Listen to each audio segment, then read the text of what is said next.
Qatar की एक आवाज पर इकट्ठा हुए 54 इस्लामिक देश। पाकिस्तान के पीएम ने दिखाई ताकत, बोले हम इस मुस्लिम देशों में अकेले न्यूक्लियर पावर कंट्री। क्या इस्लामिक नाटो बनेगा इजराइल के खिलाफ? जी हाँ, इन दिनों वर्ल्ड न्यूज के अंदर सबसे बड़ी खबर बन चुकी है कतर इस्लामिक समिट।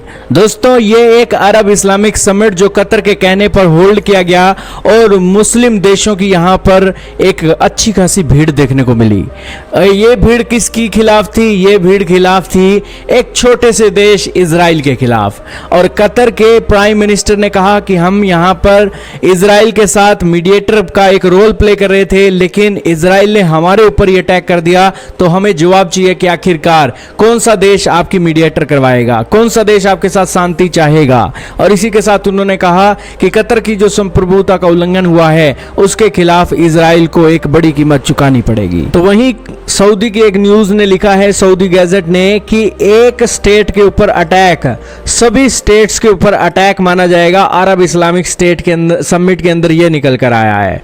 अब दोस्तों, यहां पर इतने सारे मुस्लिम कंट्री इकट्ठा हुए हैं, सभी ने बायलैटरल मीटिंग्स भी की और एक अरब इस्लामिक समिट के अंदर शामिल होकर कतर का दुखड़ा भी सुना। लेकिन ये जो नेतन्याहू है, ये जो इजराइल है, ये कह रहा है कि हर एक व्यक्ति के पास जो भी स्मार्टफोन है ना, उसके अंदर इजराइल का हाथ है। क्योंकि ये जो जीपीएस है ना, इसका कंट्रोल इजराइल के हाथ में है। आप कहां पर हो, ये मोबाइल फोन आपका सारी जानकारी दे देता है।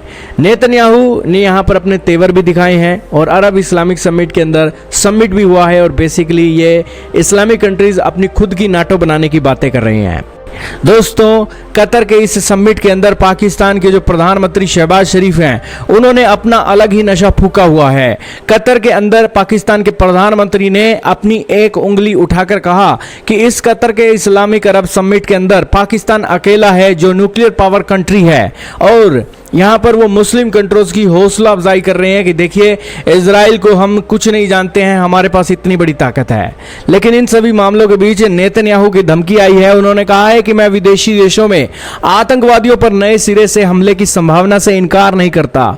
जो उन्नत लोकतंत्र हैं वो यही करते हैं। दोहा हमले के बाद कतर ने पलटवार की धमकी दी। अरब देशों के सम्मेलन में ईरान ने सभी इस्लामिक देशों को एक होने की अपील भी कर दी। लेकिन इन सब के बीच नेतन्याहू जो है वो अकेले ही यहां पर दम फूंक रहे हैं। और दूसरी तरफ अमेरिका के जो विदेश मंत्री हैं, वो यहां पर इजराइल के प्राइम मिनिस्टर की सपोर्ट के लिए खुद इजराइल पहुंचे थे।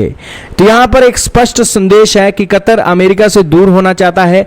कतर ये एक देख रहा है कि अमेरिका के हाथों में उनकी सिक्योरिटी की एक कुंजी दी गई थी, लेकिन फिर भी इजराइल ने इतना बड़ा अटैक कर दिया। लेकिन इन सब के बावजूद अब वो अपने बिरादर भाई इस्लामिक भाइयों के ऊपर भरोसा जताना चाह रहा है और उसे उम्मीद है कि वो उसके चलते उसकी सेफ्टी हो जाएगी। लेकिन दोस्तों, ऐसा लगता नहीं है, क्योंकि घाट घाट का पानी इजराइल अकेले ने पी रखा है। और इसीलिए दोस्तों, ये एक मुस्लिम कम्युनिटी के अंदर जो यूनिटी है वो भी नहीं दिखती है और मुस्लिम कंट्रीज अपना देश चलाने में भी असमर्थ हैं, गरीबी है। यही कारण है कि ये एक बड़ी सिचुएशन पैदा हो गई है। खैर दोस्तों, आप क्या कहेंगे कमेंट सेक्शन में जरूर बताइएगा।